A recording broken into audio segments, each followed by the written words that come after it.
PDC Point atau People Mall Makassar terpantau sepi pengunjung menjelang Lebaran. Mall yang berlokasi di Jalan Metro Tanjung Bunga ini kurang pengunjung saat Tribun Timur berkunjung sekitar pukul 14.00 waktu Indonesia Tengah pada Senin 17 Maret 2025. Beberapa outlet pakaian, sepatu maupun pernak-pernik lainnya hanya diisi 2 hingga 4 pengunjung. Bahkan ada juga yang kosong sama sekali. Food Mart Fresh yang ada di lantai 1 People Mall juga terpantau tanpa antrean. Para kasir hanya berdiri di tempat masing-masing tanpa aktivitas pembayaran.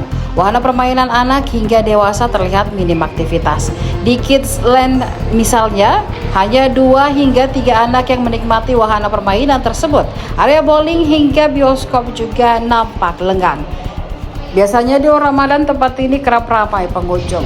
Kursi-kursi bazar Ramadan yang ada di lantai 2 People Mall juga hanya diisi segelintir orang. Salah seorang pemilik tenan mengaku kondisi seperti ini terjadi hampir setiap hari selama Ramadan.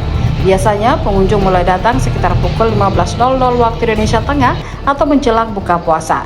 Kondisi seperti ini terjadi sejak Ramadan, biasanya pengunjung membludak saat hari libur, Sabtu ataupun Minggu. Download Tribun X sekarang, menghadirkan lokal menjadi Indonesia.